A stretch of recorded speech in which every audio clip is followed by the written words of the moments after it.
Before we begin, hit that subscribe button and notification bell. You won't want to miss what happens when this HOA's illegal actions finally catch up to them. This is a story about how my drone caught them red-handed, and trust me, the ending will shock you. The whirring of my DJI Mavic 3's propellers was barely audible from where I stood on my back deck, watching its flight path through my tablet. At 300 feet up, the drone's camera gave me a perfect bird's-eye view of my 5-acre property in Oakridge Estates, the boundaries clearly marked by the solar-powered LED markers I'd installed last spring. The late afternoon sun caught the gleaming metal posts, making them easy to spot from above. As an electrical engineer who worked from home, I'd always taken pride in how I maintained my land. Those markers weren't just for show, they were part of a sophisticated security system I'd designed myself, each one equipped with motion sensors and cameras. I'm Michael Anderson, though most people around here just call me Mike. I'd lived in this house for 15 years, ever since I'd bought it from my parents who'd owned it since the 80s. Back then, Oakridge Estates was nothing more than a handful of custom homes spread out across heavily wooded lots. We weren't part of any homeowners association. That wasn't even a consideration when most of these properties were built. Each house sat on at least 5 acres with dense forest, providing natural privacy barriers between neighbors. The drone's battery indicator flashed yellow, signaling it was time to bring it in. As I guided it back toward the landing pad, I noticed something odd at the northwest corner of my property. One of my marker lights wasn't blinking its usual pattern. Frowning, I lowered the drone to about 50 feet and switched to the zoom lens for a closer look. The marker was gone. Not fallen over, not damaged, completely gone, leaving nothing but a hole in the ground where it should have been. That was impossible. These weren't some flimsy property stakes you could buy at Home Depot. Each marker was a custom fabricated stainless steel post set in concrete 2 feet deep, with hardened security bolts and an anti-tampering alarm system that should have notified my phone if anyone tried to remove it. I pulled out my phone to check the security app. No alerts, no tampering warnings, nothing. I landed the drone and headed straight for that corner of the property, tablet in hand, already pulling up the marker's diagnostic data. The walk took about 10 minutes through the wooded area that separated my house from the property line. As I approached where the marker should have been, I saw fresh tire tracks in the soft ground, heavy ones from what looked like construction equipment. The concrete base had been cleanly cut, probably with a power saw, and the entire assembly had been removed with professional equipment. This wasn't vandalism or theft. This was deliberate, planned removal by someone who knew exactly what they were doing. I took out my phone and started documenting everything: the tracks, the cut concrete, the disturbed soil. As I was taking photos, a message notification popped up on my screen. It was from the Oakridge Estates Community Board mailing list, a list I wasn't even supposed to be on, since my property had never been part of their association. Notice of boundary reassessment and community integration project. The message was from Victoria Palmer, the newly elected HOA president. I'd never met her personally, but I'd heard plenty about her since she'd taken over 6 months ago. Former real estate developer, known for her aggressive expansion strategies in her previous role at Palmer Mitchell Development Group. The email was filled with the usual corporate speak about community growth and standardization of property boundaries. But one paragraph caught my attention. Following a comprehensive survey of the Oakridge Estates community boundaries, the board has identified several properties with incorrect or outdated boundary markers. As part of our community integration project, these markers will be replaced with standardized HOA-approved monuments to ensure consistency across all community properties. My blood ran cold. I scrolled to the bottom of the email, where a crude map showed the proposed community boundaries, and there it was. According to their new survey, My northwest corner should be 30 feet back from where my marker had been. They weren't just removing my markers, they were trying to redraw my property line. I immediately tried to reply to the email, but it bounced back. No reply address. I looked up the HOA office number and called, but got a voicemail saying they were closed for the day. It was Friday, 4:45 p.m. Of course, they'd send this out right before closing for the weekend. Back in my home office, I pulled up my property documents. The original deed, surveys from when my parents bought the place, and all the updated paperwork from when I'd purchased it from them. Everything was in order, every boundary exactly where it should be. I'd even had a new survey done just last year when I installed the marker system. My phone buzzed. A text from my neighbor, Tom Martinez. Tom was a retired land surveyor who'd lived here even longer than my family. "Mike, you see that HOA email? Something fishy going on. Palmer's trying to pull the same thing on my east border. Call me when you can." I was about to call Tom when I noticed movement on one of my security camera feeds. A large white truck was pulling up to another one of my property markers, this one on the eastern boundary. The truck's door opened and out stepped a man in a hard hat and safety vest. As I watched, he walked around the marker taking pictures with his phone. I grabbed my keys and headed for the door, but then stopped.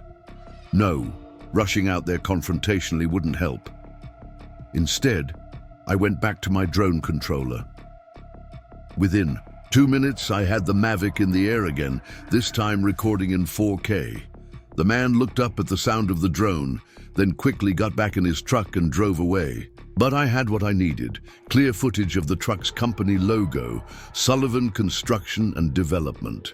A quick Google search brought up their website. Under current projects, I found exactly what I was looking for. Riverside Heights.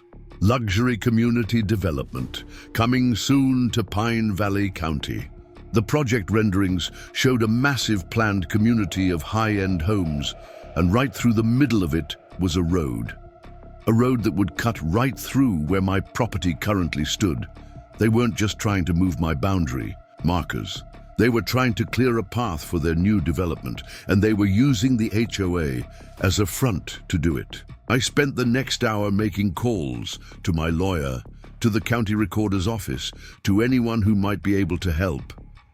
Most offices were closed for the weekend, but I managed to leave messages. Finally, I called Tom back. "It's worse than I thought," he said before I could even explain what I'd found. "Palmer's got ties to Sullivan Construction. Her brother-in-law's the CEO. They've been planning this development for months, but they couldn't get the road access they needed because of our properties." "Why not just try to buy us out?" I asked, though I already knew the answer. "Because we wouldn't sell," Tom said. "This way they redraw the boundaries, claim there's been a surveying error all these years, and force us to accept their new property lines. Once they have that, they can claim right-of-way for their road without having to pay us a dime." I looked out my window at the setting sun, watching as shadows crept across my property that my parents had worked so hard to buy, that I'd spent years maintaining and improving. They thought they could just take it with some paperwork and a few lies.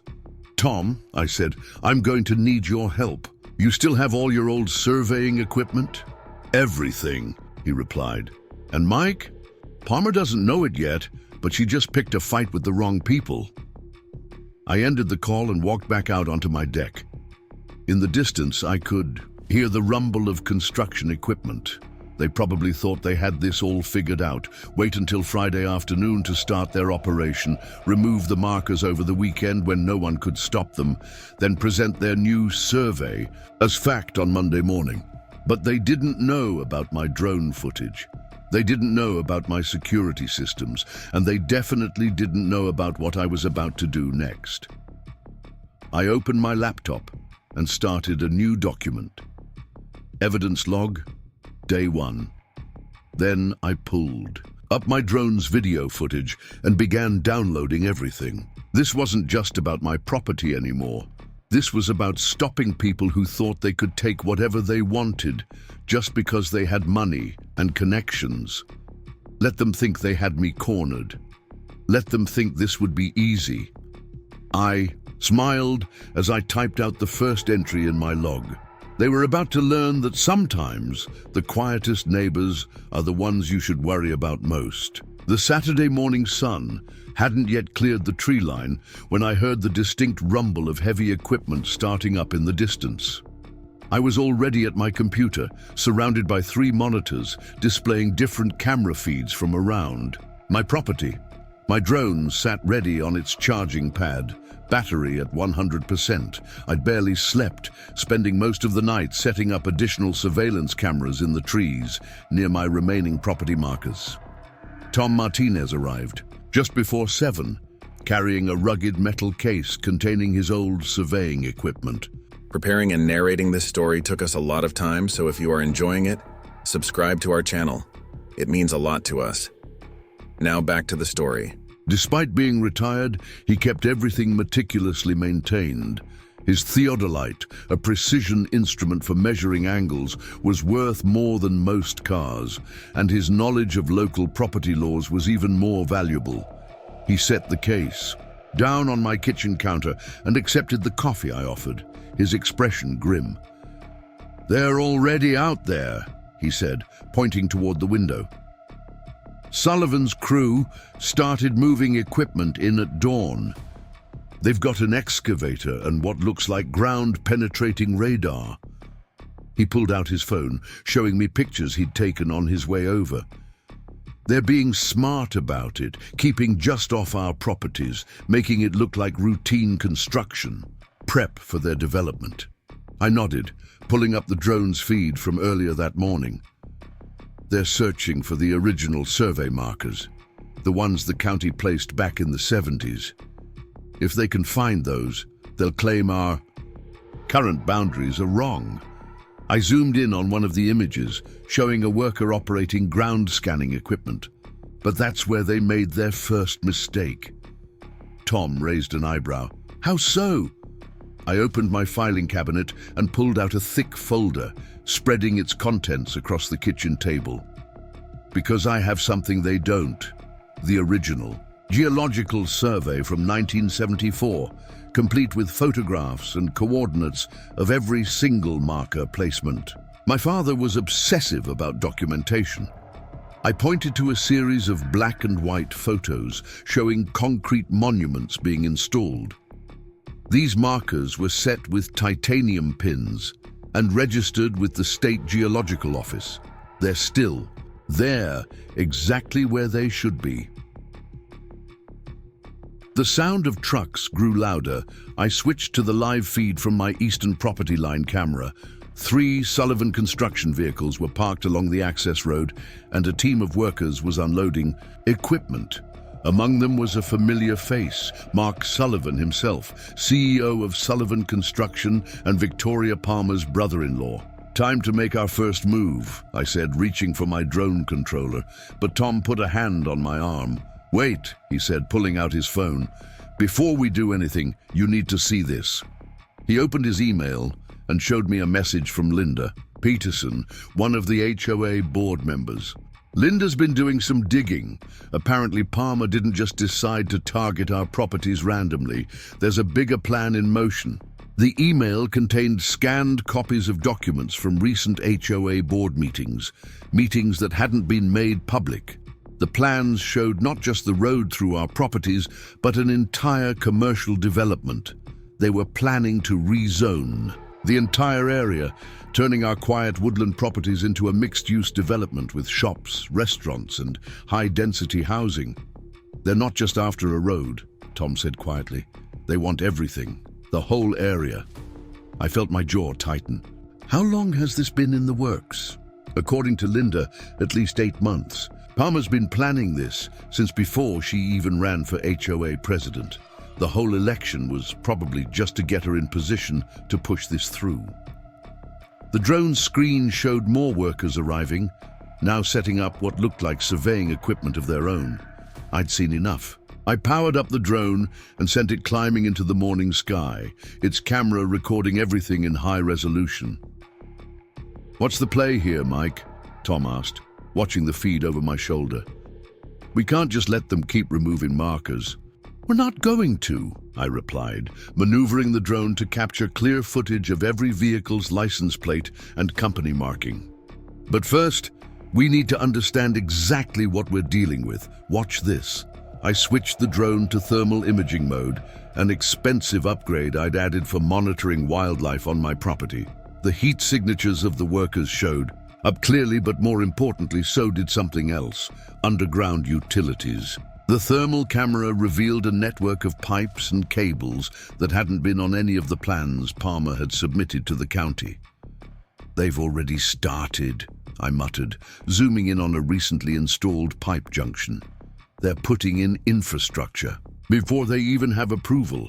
That's not just aggressive, it's illegal." Tom leaned closer to the screen. "Those aren't standard residential lines either. Those are commercial-grade utilities. They're betting everything that this rezoning goes through." A new vehicle pulled up to the site, a black Mercedes SUV with tinted windows. Victoria Palmer stepped out, dressed impeccably in a business suit despite the early hour and construction site setting. She was carrying what looked like rolled-up survey maps.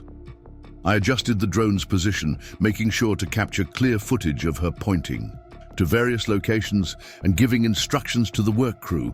The thermal camera showed workers beginning to dig near another one of my property markers. "Time to introduce ourselves," I said, reaching for my phone. But before I could dial, it rang. The caller ID showed Rachel Chen, the property rights attorney Tom had recommended the night before. "Mr. Anderson," her voice was crisp and professional, "I've reviewed the documents you sent over. Are you free to meet today? This situation is more serious than you might realize." I looked at Tom, then back at the drone footage showing Palmer directing her crew to begin work on another marker. "Actually, Ms. Chen, would you be able to come out to my property now? There are some things you need to see in person." There was a pause on the line. "Is there active construction happening on your property right now?" "Not exactly on it, yet, but they're getting closer by the minute." "Don't confront them," she said firmly. "Document everything. I'll be there in 30 minutes. And Mr. Anderson, don't let them know you have any of this footage. That's going to be our ace in the hole." I ended the call and turned to Tom. "We need to get your survey equipment set up.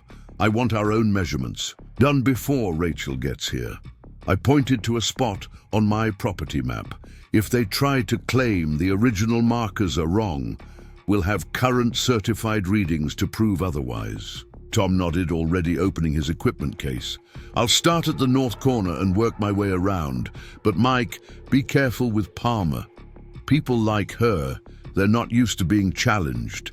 When they realize they can't just steamroll over us, they'll get desperate," I finished. "I'm counting on it."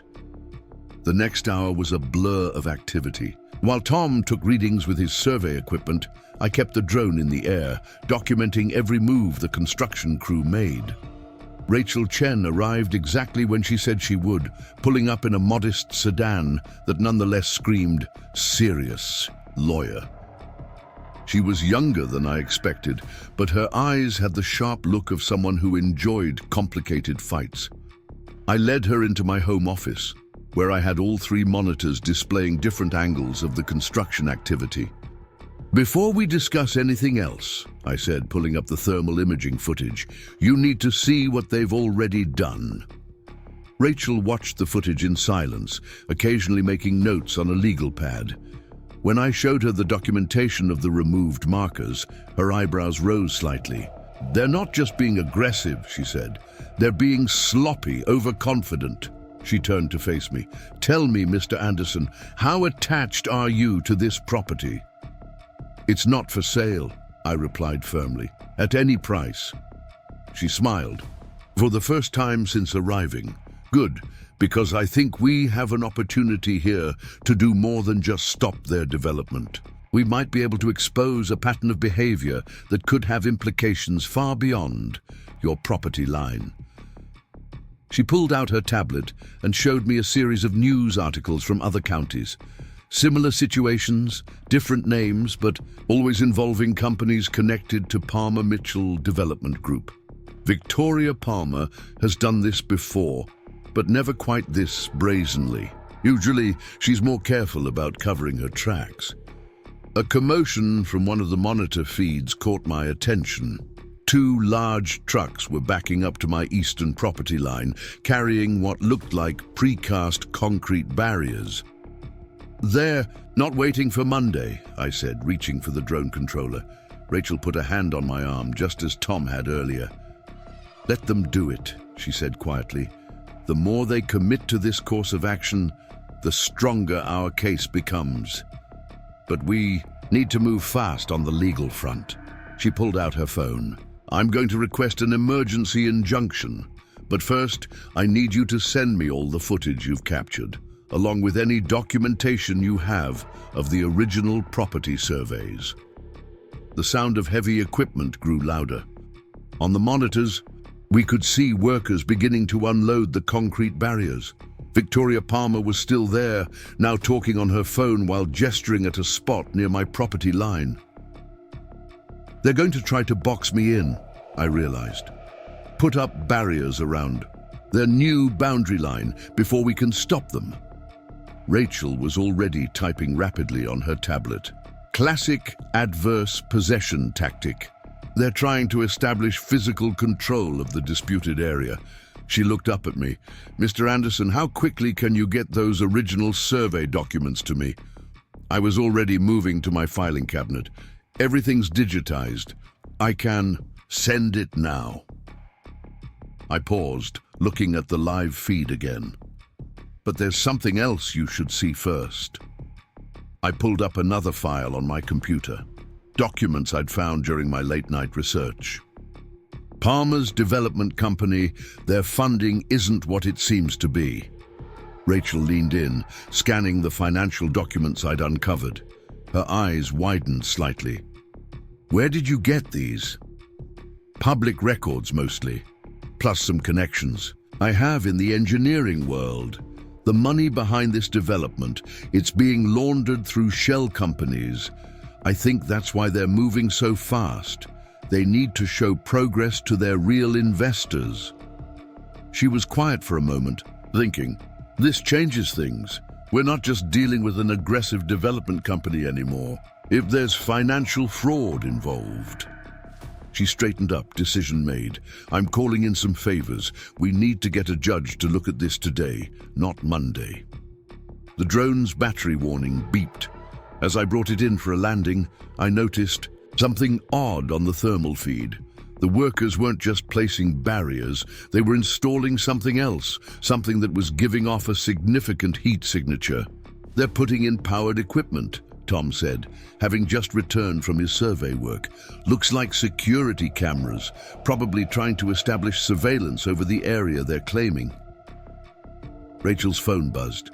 She read the message, a small smile playing at her lips. "Judge Matthews can see us in 2 hours. He's not happy about working on a Saturday, but when I mentioned Palmer's name, she looked up at me. Apparently, she tried something similar in his neighborhood last year." I nodded, but my attention was on one of the security camera feeds. A new vehicle had arrived, a police cruiser. "They're not wasting any time," I muttered.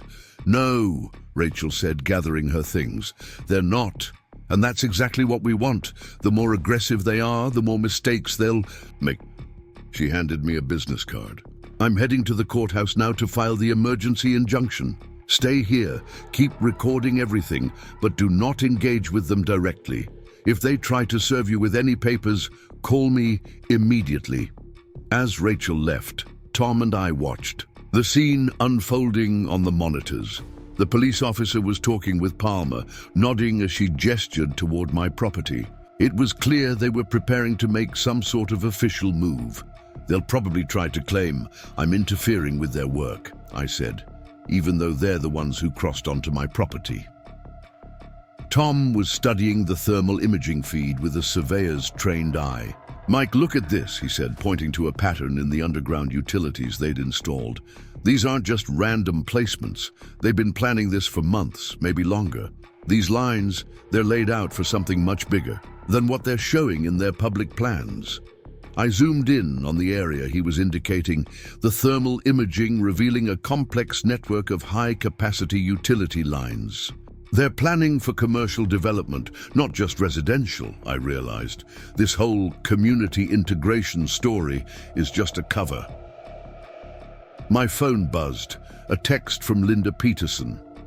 "Emergency HOA board meeting called for 3 p.m. today. Palmer's pushing for immediate action on the boundary revision. Something's got her spooked." I smiled slightly. She knows we're not just rolling over. She's trying to get official HOA backing before we can challenge her. Tom nodded grimly. "So what's our next move?" I looked at the drone, its battery now fully recharged. We gather more evidence, every piece of documentation, every bit of footage, every inconsistency in their plans. Rachel's right. The more they push, the more mistakes they'll make. The police cruiser's lights suddenly flashed on. On the monitor, I could see Palmer pointing directly at my house, talking animatedly to the officer. "Here we go," I muttered, reaching for my phone to call Rachel. Time to see just how far they're willing to go.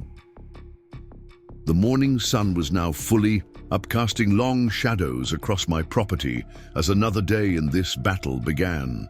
But unlike yesterday, today I wasn't reacting to their moves. Today, I had a plan. And more importantly, I had evidence they didn't know existed. Let them come with their police escorts and their official papers. Let them think they had the upper hand. Because sometimes the best defense isn't just about protecting what's yours.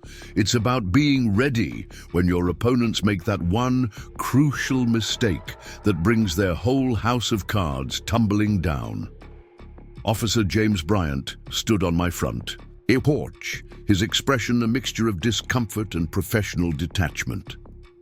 Behind him, Victoria Palmer waited by her Mercedes, arms crossed, watching our interaction with poorly concealed impatience. The morning heat was already building, making the polyester uniform visibly uncomfortable for the officer. "Mr. Anderson," Officer Bryant began, consulting his notepad, "we've received complaints about unauthorized drone flights over an active construction site. There are safety concerns about interference with equipment and workers." He glanced back at Palmer, then lowered his voice slightly. "I'm obligated to investigate any safety complaints, but I want to be clear. This is a civil matter. We're not taking sides." I nodded, keeping my tablet recording our interaction. "I appreciate that, officer. My drone has been flying solely over my private property, which extends well beyond where those workers are currently setting up." I pulled up my property documents on the tablet. "I have all the relevant permits and drone registration information, if you'd like to see them." The officer looked relieved at my cooperative tone. He examined the documents while I continued. "I've been documenting unauthorized removals of my property markers and what appears to be illegal utility installation. Would you like to see that footage as well?" Palmer's heels clicked sharply against the pavement as she strode toward us. "Officer, this is exactly the kind of obstruction we've been dealing with. Mr. Anderson refuses to acknowledge the updated community boundaries, and his drone activities are delaying essential infrastructure work." I held up my hand. "Actually, I'm happy to play some of this footage right now, especially the thermal imaging showing unauthorized utility lines being installed before any permits were approved." I turned to Officer Bryant. "In fact, I'd appreciate having law enforcement document this. These activities might fall under criminal tampering rather than just civil disputes." Palmer's face flushed. "Those utilities are part of approved development. Plans filed yesterday," I interrupted, "but installed weeks ago, according to my footage. Officer Bryant, I'm sure the county inspector would be very interested in seeing this." The officer shifted uncomfortably, clearly sensing he was being drawn into something bigger than a simple drone complaint. "Ma'am," he said to Palmer, "if there are permit violations, that would need to be investigated separately. As for the drone complaint, Mr. Anderson appears to have proper registration and is operating within his property boundaries." "His property boundaries are under review," Palmer snapped. "We have new surveys, which haven't been approved," I added calmly. "My original boundaries are still legally binding, and I have documentation of unauthorized attempts to remove my markers. Would you like to see those photos, officer?" Before either could respond, a new vehicle pulled into my driveway. Rachel, Chen's sedan. She emerged carrying a leather briefcase, her expression neutral but purposeful. "Good morning, Officer Bryant," she said, approaching the porch. "I'm Rachel Chen, Mr. Anderson's attorney. I trust you're aware that serving a civil complaint about drone usage doesn't override property rights or the documentation of potential criminal activities." Palmer's demeanor changed instantly. "This is harassment. Your client is interfering with legitimate community development. By documenting illegal activities on his own property?" Rachel raised an eyebrow. "Ms. Palmer, I've just come from Judge Matthews' chambers. Would you like to know what he had to say about your recent activities?" The mention of Judge Matthews' name caused Palmer to take a step back. Officer Bryant, sensing the shift in dynamics, cleared his throat. "Again, this appears to be a civil matter. Mr. Anderson, please ensure your drone operations remain within safety guidelines. Ms. Palmer, any property disputes will need to be handled through proper legal channels." As the officer headed back to his cruiser, Rachel turned to Palmer. "We have an emergency injunction hearing in 2 hours. I suggest you cease all construction activities near Mr. Anderson's property before you create more evidence for us to use." Palmer's face hardened. "You have no idea what you're dealing with. This development is happening whether you like it or not. We have backing from shell companies linking back to offshore accounts," Rachel interrupted smoothly. "Yes, we know. That's going to make for an interesting conversation with the County Financial Crimes Unit." Palmer's mouth snapped shut. Without another word, she turned and strode back to her Mercedes, her heels punctuating each step with angry clicks. As she pulled away, Rachel turned to me. "They're getting sloppy. That's good for us, but it also makes them dangerous. Show me what else you've captured." Inside my office, Tom was still monitoring the construction site through the security feeds. "They're pulling back," he reported as we entered, "moving equipment away from the property line." He pointed to one of the screens.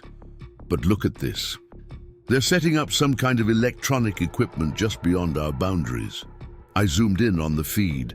"Signal jammers," I realized. "They're trying to block our surveillance." I couldn't help but smile. "But they don't know about the hardwired backup systems I installed last month." Rachel was reviewing the morning's footage on another monitor. "This is exactly what we need. They're establishing a pattern of calculated interference." She pulled out her tablet, showing me a series of documents. Judge Matthews issued a temporary restraining order. They can't remove any more markers or install any new equipment within 100 feet of your property line until after Monday's hearing. "They won't stop," Tom said quietly. "They'll just get more creative." As if to prove his point, my phone buzzed with a new notification. The HOA had just sent out an emergency alert to all residents. Due to safety concerns and infrastructure instability, all properties bordering the new development area are now subject to mandatory structural inspection. Access must be granted to certified inspectors within 24 hours. Rachel's eyes narrowed as she read the alert. "They're trying to force entry onto your property through safety regulations. Classic tactic, but badly executed." She was already typing on her tablet. "They don't have the authority to mandate inspections without county approval, which they haven't received." A movement on one of the security feeds caught my attention. A new group of vehicles was approaching. white vans marked Pine Valley Engineering Inspectors, but something seemed off about their appearance. "Those aren't county vehicles," Tom said, leaning closer to the screen. "The markings are similar, but look at the registration numbers. They're not in the right format for municipal vehicles." I sent the drone up for a better look, keeping it well within my property boundaries. The thermal camera revealed something interesting. The vans were carrying equipment, but not the kind typically used for structural inspections. "They're bringing in surveying gear," I said, zooming in on the thermal signatures. "High-end stuff. They're going to try to conduct their own survey while claiming to do safety inspections." Rachel was already on her phone. "Judge Matthews, we have a situation developing. They're attempting to circumvent your order through falsified safety inspections. Yes, we have video evidence. No, they're using vehicles designed to look like county vehicles, but with incorrect registration numbers." As she spoke, I noticed something else on the thermal feed. Small heat signatures being placed at regular intervals along my property line. "They're laying out their own markers," I realized, "trying to establish a competing survey before Monday's hearing." Tom's expression darkened. "This is more than just aggressive development now. They're actively falsifying official records." Rachel ended her call with a satisfied smile. "Judge Matthews is sending the actual county inspector out here now, along with a police escort. He's not happy about them impersonating county officials." I kept the drone hovering, recording everything as the fake inspection team realized they'd been caught. They rushed to pack up their equipment, nearly dropping several pieces in their haste to leave before the real county officials arrived. "Send that footage to my secure server," Rachel instructed. "Every minute they spend trying these tactics is another piece of evidence we can use." She turned to me. "But be careful.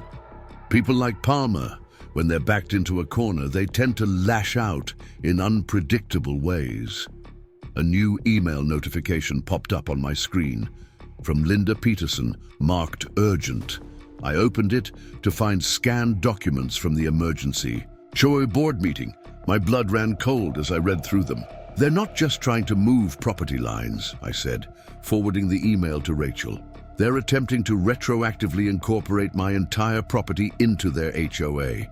According to these minutes, they're claiming my land was accidentally left out of the original association charter due to a clerical error in the 1980s.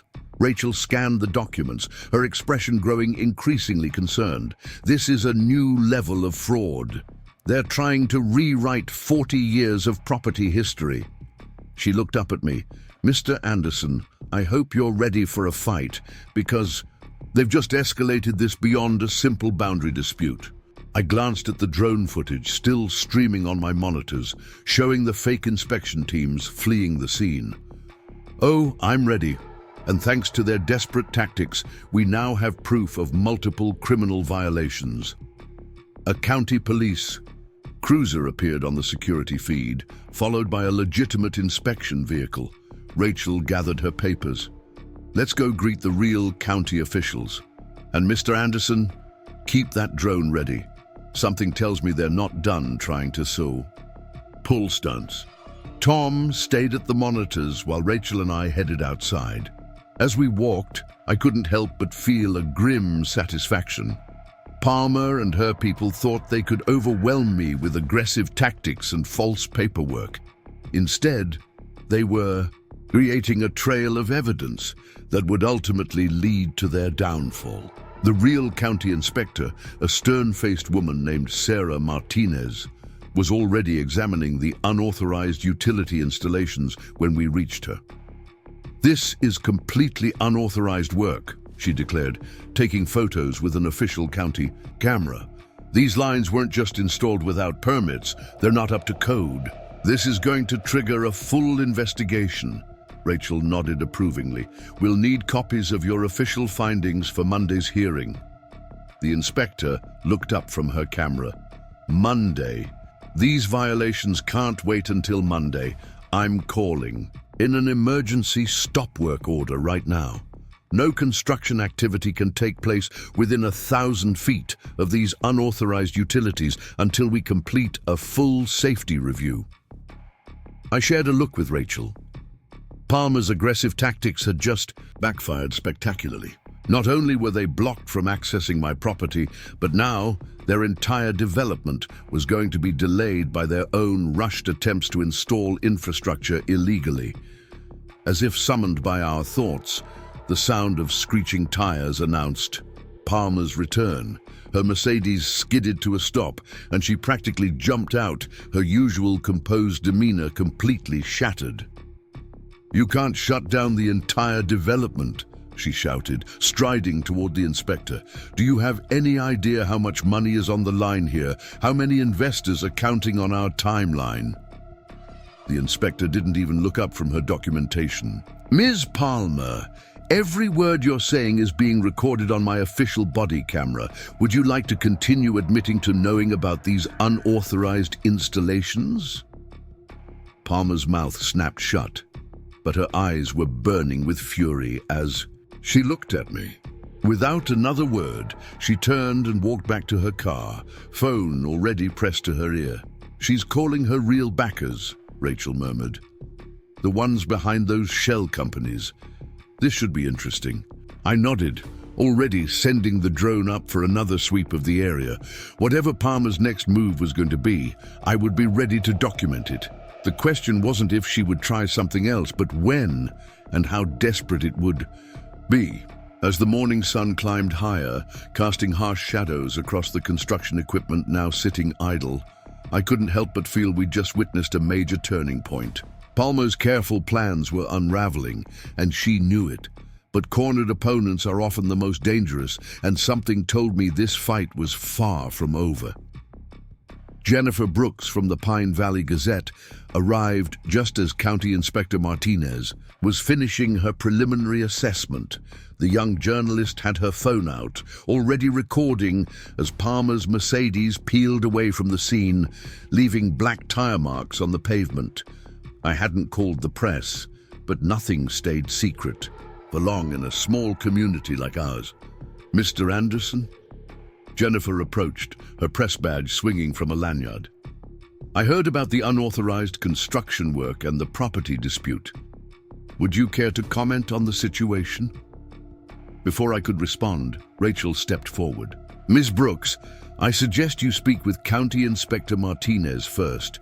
She's just documented multiple code violations that pose significant public safety risks.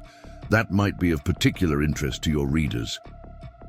Jennifer's eyes lit up at the mention of safety violations, and she quickly moved to interview the inspector. Rachel turned to me with a slight smile. "The press can be useful, but let's let the official findings speak for themselves first." A notification chirped from my tablet, motion detected on the thermal cameras I'd hidden in the trees. Someone was moving through the woods at the far edge of my property, trying to stay out of sight of the regular security cameras. I excused myself and headed back to my office, where Tom was already tracking the heat signatures. "2 people," he said, pointing to the display. "They're carrying something heavy." He adjusted the thermal sensitivity. Metal objects from the heat signature. Could be surveying equipment. I switched to the drone's view, using the zoom lens to get a closer look.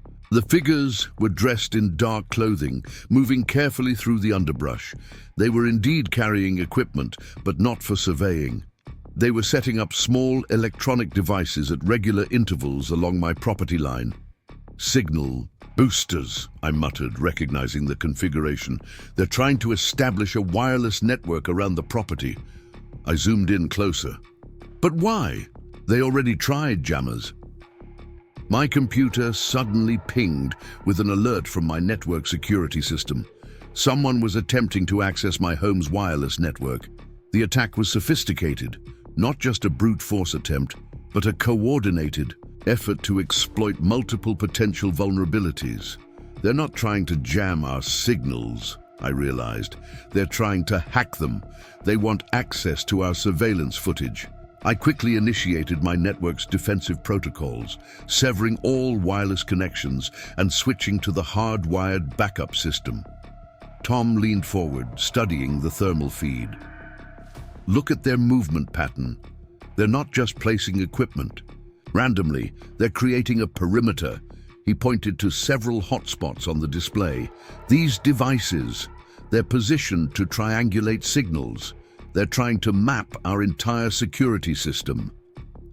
A text message flashed on my phone. An unknown number. Smart security setup, Mr. Anderson, but everyone has a weak point. Last chance to be reasonable about this development. I showed the message to Tom. They hired professionals. This isn't just Palmer anymore. Rachel returned to the office, closing the door behind her. The press is eating up the safety violation angle, but we have a problem. Judge Matthews just called. Someone tried to access the court's record system, specifically targeting the files related to our injunction. I pulled up my network logs. They're making coordinated moves. Hit the court records, try to compromise our surveillance, probably looking for anything they can use to discredit our evidence before tomorrow's hearing. The thermal camera showed the two figures retreating through the woods, their work apparently complete. I sent the drone to follow them while staying within my property boundaries. They emerged from the tree line and quickly entered a black van with tinted windows. No license plate visible. Linda Peterson called just then, her voice tight with urgency. Mike, Palmer just convened another emergency board meeting. She's trying to push through a resolution declaring your entire property a safety hazard due to unauthorized modifications, claiming your security system poses risks to the community's wireless infrastructure. She's building a paper trail, Rachel said, listening to the call on speaker, creating official records to justify whatever they're planning next. Tom pointed to one of the monitors. We've got movement at the construction site again. They're bringing in new equipment. Some kind of scanning gear? I zoomed in with the drone's camera. The new equipment looked military-grade, definitely not standard construction or surveying tools. They're mapping the subsurface, I realized, looking for our hardwired systems, trying to find where we've buried the backup lines. Rachel was already typing on her tablet. I'm filing an amended complaint, adding cyber harassment and attempted network intrusion. But we need to be prepared. If they're going this far to access our evidence, they might try something more direct next. As if on cue, a Pine Valley. Sheriff's vehicle pulled into my driveway, followed by two unmarked black SUVs. A deputy stepped out, accompanied by men in suits who looked more like private security than law enforcement.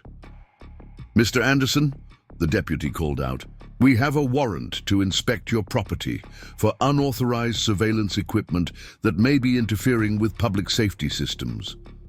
Rachel checked the warrant through my security camera feed. This was signed by Judge Harrison, not Matthews. They went judge shopping. She straightened her jacket. Stay here, document everything. I'll handle this. Through the monitors, we watched Rachel confront the deputy and the suited men. Her voice came clearly through the exterior microphones. Deputy, I have Judge Matthews' explicit order protecting all security systems on this property, pending tomorrow's hearing. Any attempt to execute a conflicting warrant could be seen as contempt of court. The deputy hesitated, but one of the suited men stepped forward. We represent the development, company's security interests. We have evidence of unauthorized surveillance and potential corporate espionage. Rachel's laugh was cold. Corporate espionage for documenting illegal activities on private property. Please, try making that argument in court. I'm sure Judge Matthews would love to hear how you're attempting to override his order. The confrontation was interrupted by the arrival of another vehicle. Sarah Martinez had returned, this time with a full county inspection team. Deputy, she called out, I'm glad you're here. We've discovered additional unauthorized utility, Installations that pose immediate safety risks. We need to document the violations before anyone else accesses the area." The suited men exchanged glances. Having county officials present complicated their plans. After a brief, heated discussion with the deputy, they retreated to their SUVs and left, though not before one of them stared directly at my security camera with an expression that promised this wasn't over. Rachel returned to the office looking grimly satisfied. "They're getting desperate. That warrant was rushed through, probably with called-in favors. They didn't expect us to have a conflicting order from a higher-ranking judge." I showed her the network logs and thermal camera footage. They're not just desperate, they're well-funded and professional. This is more than just Palmer and her development company. Tom, who had been quiet for a while, spoke up. "Check this out." He had been reviewing older satellite images of the area. "Look at the pattern of land acquisition over the past 5 years. Every property they've targeted follows the same method: create disputes, force technical violations, then swoop in during the confusion." Rachel studied the images. This is their business model: create chaos, exploit legal gray areas, and pressure owners to sell before they can mount an effective defense. She turned to me. "But they've never encountered someone with your level of documentation before." A new email arrived from an anonymous account, but the message style was unmistakably Palmer's. "Your little evidence collection won't matter if you can't prove chain of custody. Accidents happen to electronic devices all the time. Be reasonable, take our offer, and this all goes away." I forwarded the email to Rachel, who immediately began documenting the threat. "They're telegraphing their next move. They'll try to discredit or destroy your evidence before the hearing." Tom pointed to the thermal feed again. "More movement in the woods. Different direction this time.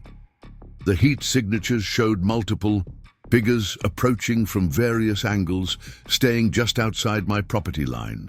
They were carrying different equipment now, not electronic devices, but something else. They're not retreating," I said, watching the patterns. "They're setting up a perimeter, getting ready for something tonight." Rachel was already on her phone.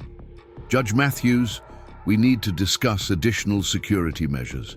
I have reason to believe there may be attempts to tamper with evidence under your protection." While she spoke with the judge, I initiated my system's nighttime protocols early, activating additional cameras, switching more feeds to thermal, and most importantly, beginning the hourly backup of all footage to secure off-site servers. The county inspection team was finishing their documentation, carefully photographing and measuring every unauthorized installation they found. Jennifer Brooks was still there, taking notes and occasionally glancing toward my house with poorly concealed curiosity. "Mike," Tom said suddenly, his voice tight, "look at this." He had overlaid the thermal imaging onto a topographical map of the area. The pattern of unauthorized utilities didn't just suggest commercial development, they formed a perfect grid for something much larger. "Those aren't shop foundations," he said quietly. "Those are anchor points for high-rise construction. They're not planning a community shopping center. They're preparing for skyscrapers." The realization hit hard. This wasn't just about my property or even the immediate neighborhood. They were laying the groundwork for a massive urban development, something that would completely transform the character of our entire region. Rachel ended her call with the judge. "We have authorization for round-the-clock police protection of the property until the hearing, but more importantly, Judge Matthews is expanding the scope of tomorrow's hearing. He wants to review all development plans for the entire area." I nodded toward the thermal display, showing the figures still moving through the woods. "Tell them to hurry with that protection. I don't think our visitors are planning to wait until tomorrow to make their move." As the afternoon sun began to cast long shadows across my property, we watched the mysterious figures continue their preparations. Whatever they were planning, tonight would be the crucial test, not just of my security systems, but of whether small property owners could stand against the machinery of corporate development. Rachel gathered her things, preparing to head to her office to finish the amended complaints. "I'll have the police here within the hour. Document everything, but don't take any risks. If they try anything, let law enforcement handle it." After she left, Tom and I continued monitoring the thermal feeds, watching as more figures joined those in the woods. They were professional, careful, and clearly well-equipped. But they had made one crucial mistake. They assumed that because they couldn't see my security measures, they could overcome them. What they didn't know was that every move they made, every piece of equipment they placed, was adding to the evidence that would eventually bring their entire operation crashing down. The question was whether we could protect that evidence long, enough to present it in court. The sun dipped lower, and the thermal signatures in the woods grew more numerous. Night was coming, and with it, the true test of whether my preparations would be enough to stop whatever they had planned. Jennifer Brooks from the Pine Valley Gazette arrived just as County Inspector Martinez was finishing her preliminary assessment. The young journalist had her phone out, already recording as Palmer's Mercedes peeled away from the scene, leaving black tire marks on the pavement. I hadn't called the press, but nothing stayed secret for long in a small community like ours. "Mr. Anderson?" Jennifer approached, her press badge swinging from a lanyard. "I heard about the unauthorized construction work and the property dispute. Would you care to comment on the situation?" Before I could respond, Rachel stepped forward. "Ms. Brooks, I suggest you speak with County Inspector Martinez first.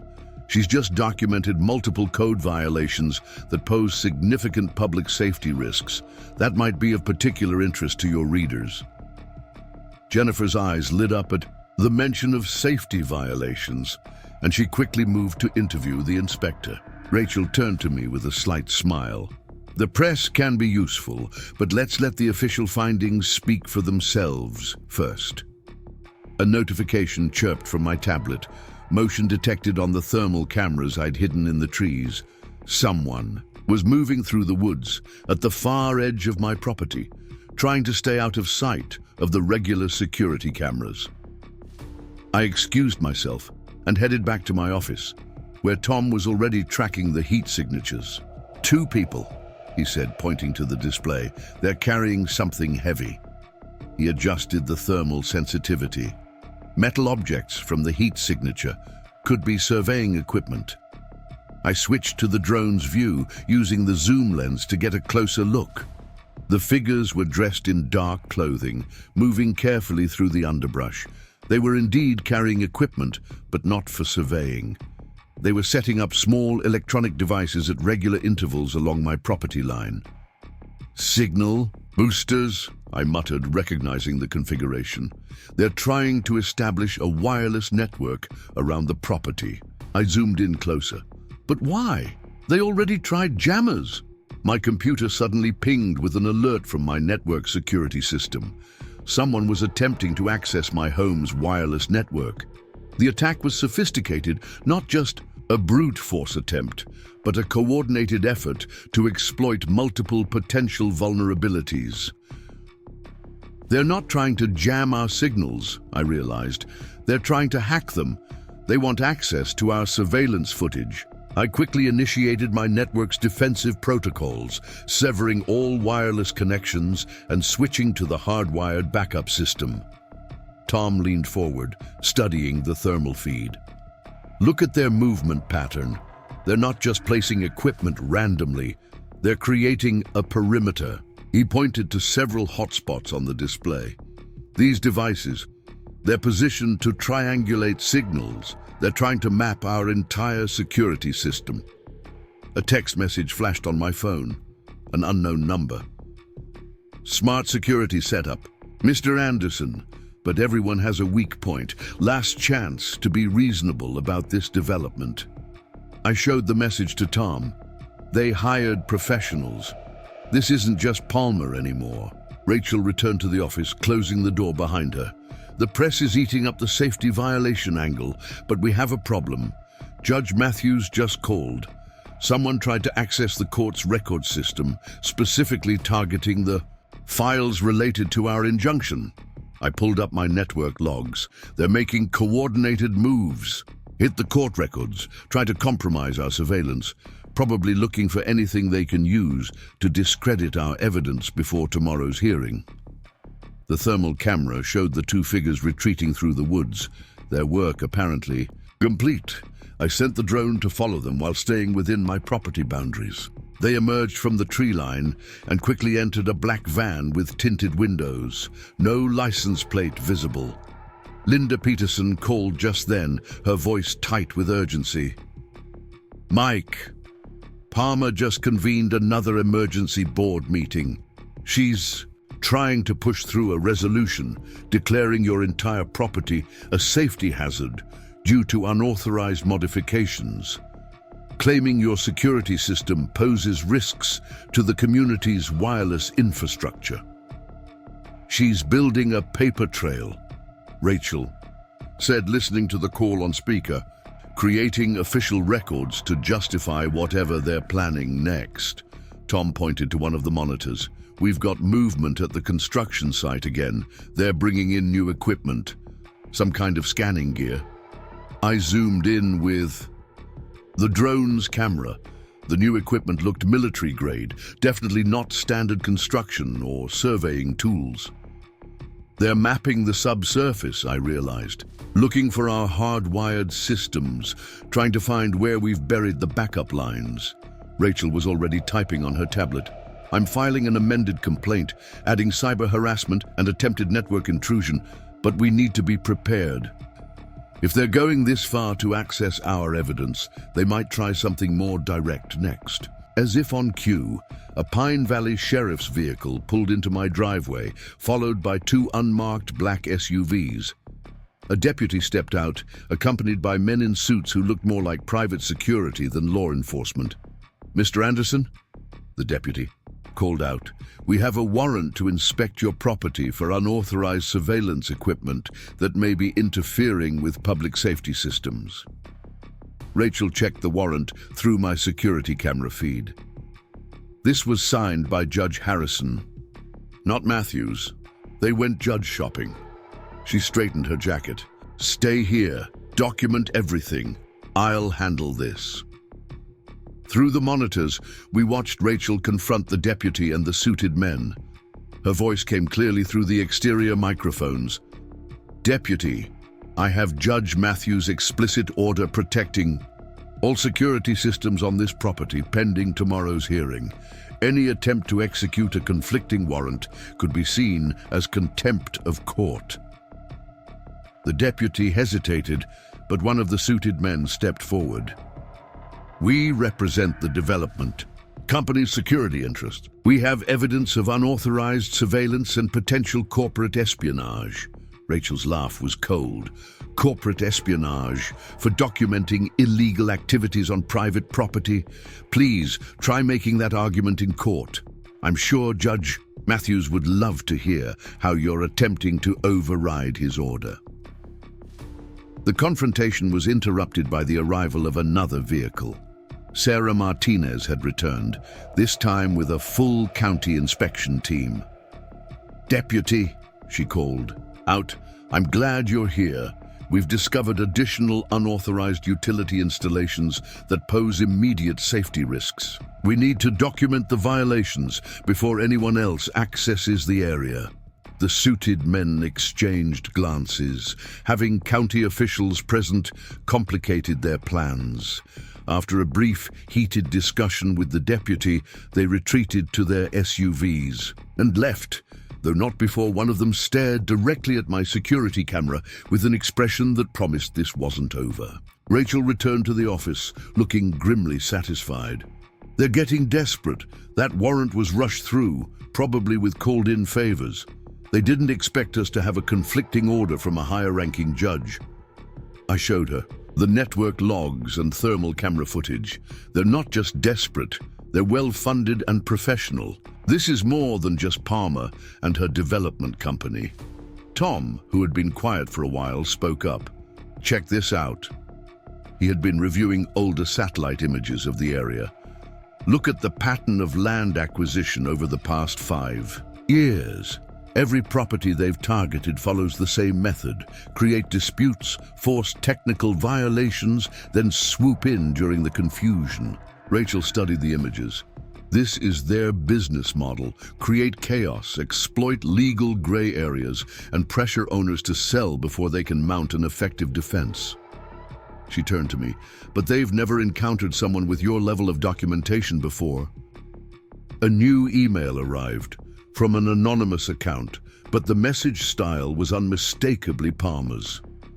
Your little evidence collection won't matter if you can't prove chain of custody. Accidents happen to electronic devices all the time. Be reasonable, take our offer, and this all goes away. I forwarded the email to Rachel, who immediately began documenting the threat. They're telegraphing their next move. They'll try to discredit or destroy your evidence before the hearing. Tom pointed to the thermal feed again. More movement in the woods, different direction this time. The heat signatures showed multiple figures approaching from various angles, staying just outside my property line. They were carrying different equipment now. Not electronic devices, but something else. They're not retreating, I said, watching the patterns. They're setting up a perimeter, getting ready for something tonight. Rachel was already on her phone. Judge Matthews, we need to discuss additional security measures. I have reason to believe there may be attempts to tamper with evidence under your protection.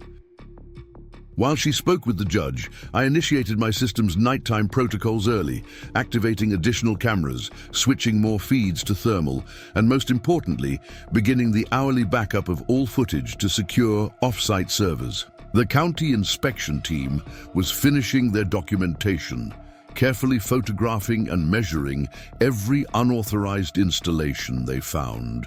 Jennifer Brooks was still there, taking notes and occasionally glancing toward my house with poorly concealed curiosity. "Mike," Tom said suddenly, his voice tight. "Look at this." He had overlaid the thermal imaging onto a topographical map of the area. The pattern of unauthorized utilities didn't just suggest commercial development, they formed a perfect grid for something much larger. "Those aren't shop foundations," he said quietly. "Those are anchor points for high-rise construction. They're not planning a community shopping center.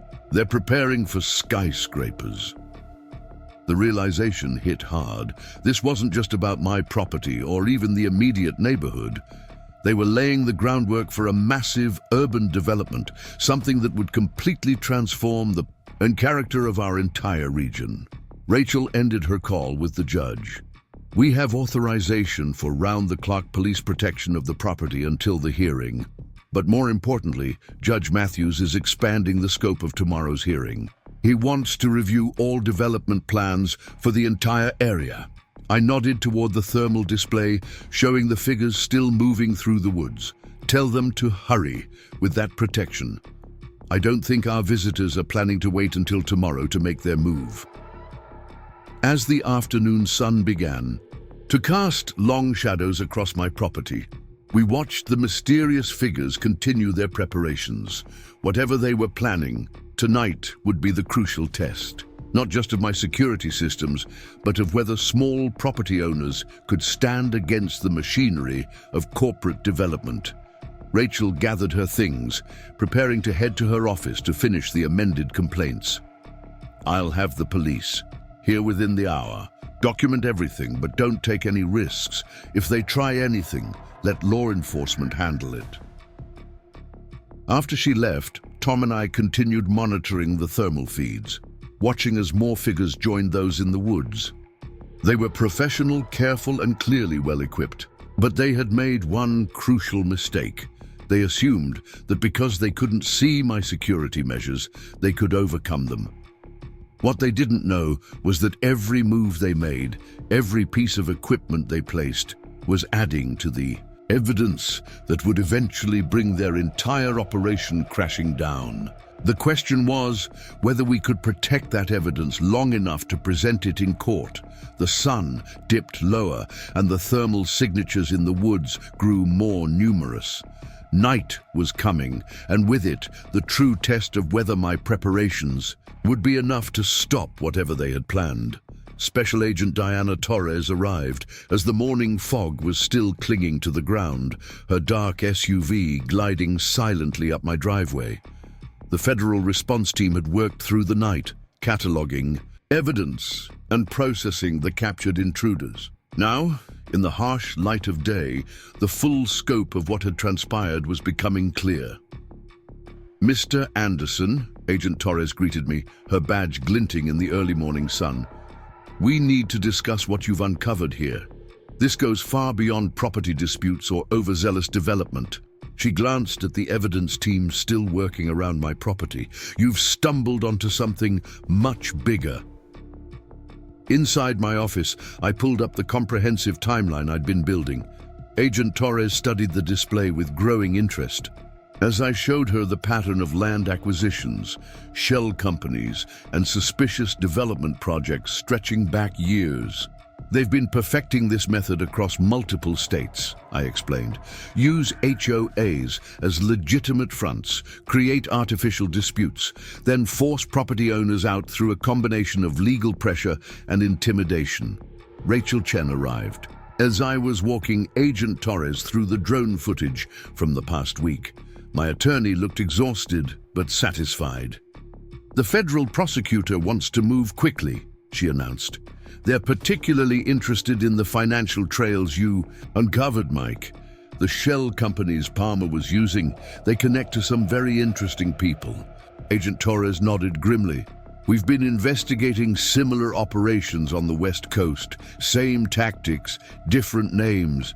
But this is the first time we've caught them in the act with such comprehensive evidence." She turned to me. "Your documentation might help us unravel dozens of cases." A notification chirped from my security system. Movement at the main gate.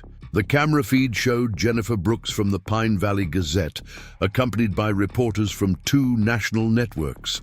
Word was spreading fast. "They'll try to control the narrative," Rachel warned. "Palmer's associates have connections to major media outlets.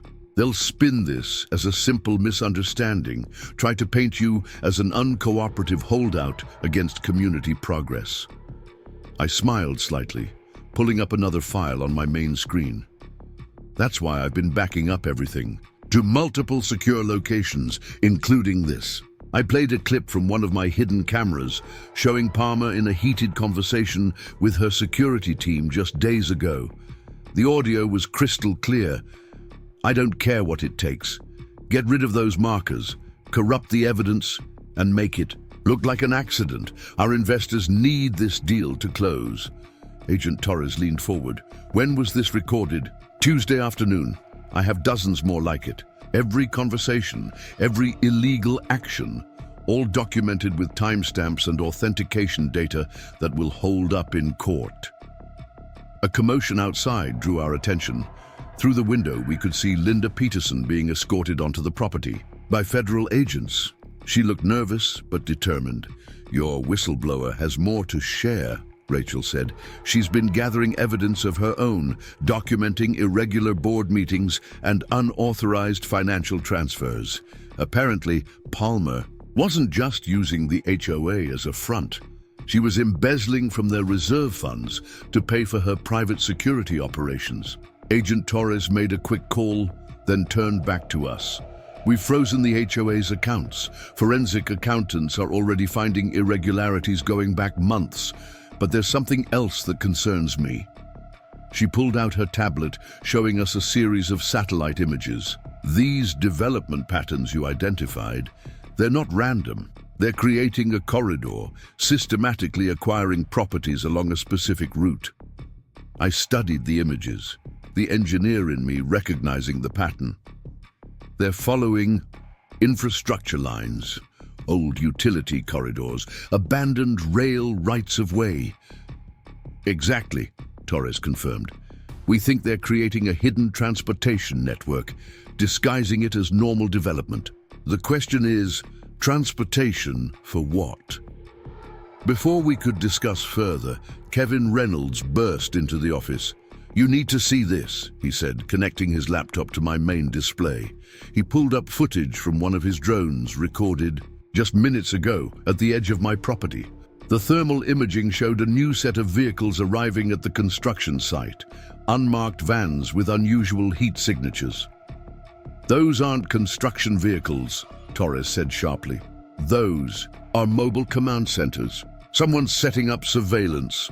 Rachel was already on her phone. "I'll get an expanded restraining order. They can't monitor your property without—" "Wait," I interrupted, zooming in on the thermal feed. "Look at the power draw those vehicles are pulling. They're not just monitoring, they're trying to access something underground." I switched to the ground-penetrating radar data I'd been collecting. "There's something else here, something they don't want us to find." Agent Torres studied the radar images intently. "These signatures, they're consistent with hardened communication lines, military-grade fiber optics." She looked up at me. "Your property isn't just in their way. It's sitting on top of something they desperately need access to." A text message flashed on my phone. An unknown number, but the style was unmistakable. "You think federal charges will stop this? Some things are bigger than law enforcement. Walk away now, while you can." I showed the message to Torres, who immediately began coordinating with her team. "They're getting desperate. That makes them dangerous, but it also makes them sloppy." Kevin's drone captured more activity at the construction site. Workers were hastily removing equipment, but not before loading something from beneath one of the unauthorized utility installations. The thermal imaging showed it was heavily shielded, giving off almost no heat signature. Data retrieval, I realized. They're not just backing off. They're trying to clear evidence of whatever's really going on here. Rachel's expression hardened. "We need to get ahead of this. If they're willing to risk federal attention to protect this secret, it's bigger than real estate fraud." Linda Peterson was now in a secure conference room with federal investigators, sharing everything she knew about Palmer's operation. Through my security feeds, I could see her pointing to documents, explaining connections we hadn't yet discovered. Agent Torres received a priority message on her phone. Her expression changed as she read it. "We just got confirmation on some of the shell companies. They trace back to a defense contractor, one with classified projects in infrastructure development." The implications hit me hard. My property dispute wasn't just about land or development rights. I'd stumbled onto something much more complex. A hidden network of private infrastructure being built under the cover of normal development. "That's why they couldn't just buy the land," Rachel said quietly. "Any official purchase would have drawn attention. They needed to make it look like natural development patterns, using HOAs and local disputes as cover." Another alert from my security system. The unmarked vans at the construction site were powering up some kind of electronic equipment. The electromagnetic interference was strong enough to register on my sensors. "They're trying to locate something specific," Torres said, watching the readings. "Something that connects to those underground lines." I pulled up the property's historical surveys, overlaying them with the recent thermal and radar data. A pattern emerged, subtle variations in the ground that had been there for decades, long before my family owned the land. "This goes back to the Cold War," Torres explained, seeing the realization on my face. "Private infrastructure networks, built parallel to public ones. Most were abandoned, but some were maintained," I finished. "Hidden in plain sight, updated over the years, and now someone wants to reactivate them." Rachel was already documenting everything, building new legal filings. "This changes the jurisdiction completely. We're not just dealing with property rights anymore." The drone feed showed more vehicles arriving at the construction site, official-looking government SUVs this time. But Torres shook her head. Those aren't ours. Someone else is taking an interest. I made a decision. Kevin, launch every drone we have. Full coverage, all spectral ranges. If they're looking for something specific, I want to know what it is before they find it. The morning sun was now fully up, burning away the last of the fog. What had started as a simple property dispute had evolved into something far more complex. But one thing remained constant. This was my land, and I wasn't going to let anyone take it, no matter how powerful they might be. Agent Torres was coordinating with her superiors, trying to determine jurisdiction and authority. Rachel was preparing new legal documents, adapting our case to account for the national security implications. And through it all, my drones kept watch, documenting every move as multiple agencies and private interests converged on what had once been a quiet piece of woodland. The game had changed, but the principle remained the same. Sometimes standing. Your ground meant more than just protecting your property. It meant exposing truths that powerful people wanted to keep hidden. And I had a feeling this was just the beginning of a much bigger fight. A final message appeared on my phone, this one from a highly encrypted source. You've opened a door that can't be closed. Hope you're ready for what comes through it.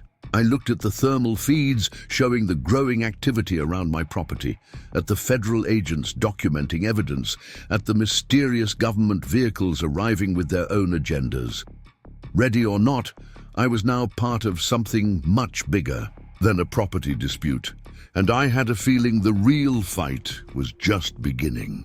The afternoon sun cast harsh shadows across my property as 3 black suburban SUVs pulled up to the federal command post that had been established on my front lawn.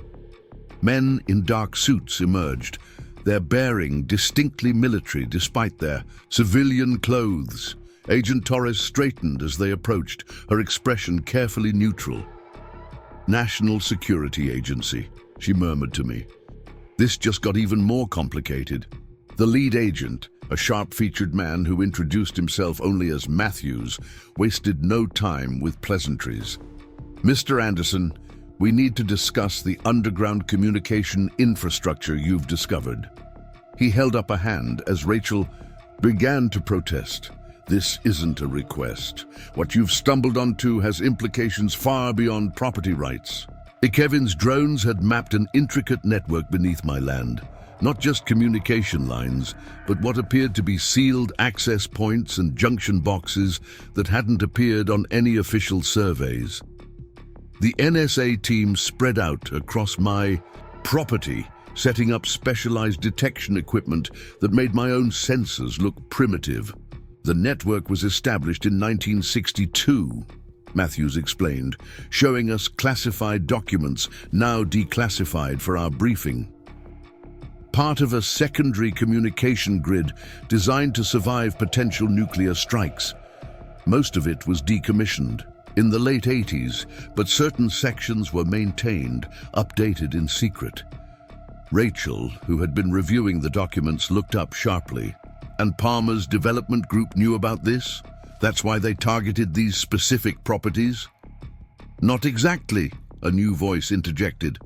A woman in a charcoal suit approached, her credentials identifying her as Dr. Sarah Whitmore, Defense.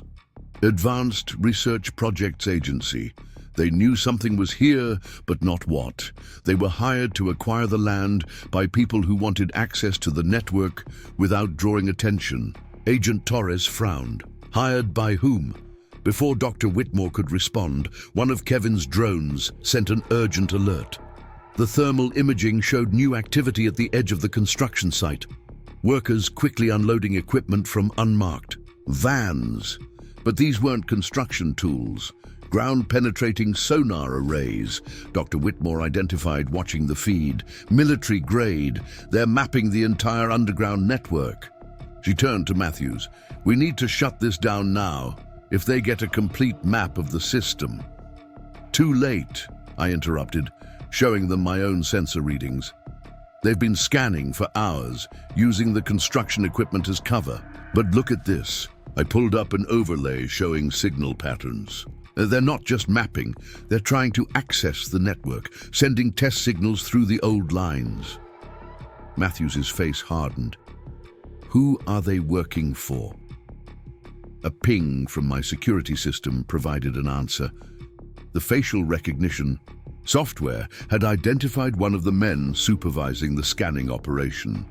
A former military intelligence officer now working for a private defense contractor specializing in cyber warfare. Atlas Strategic Solutions, Rachel read from the database entry. They've been buying up defunct military infrastructure across the country. But why this network specifically? Dr. Whitmore and Matthews exchanged glances. Finally, she spoke. Because it was never fully decommissioned.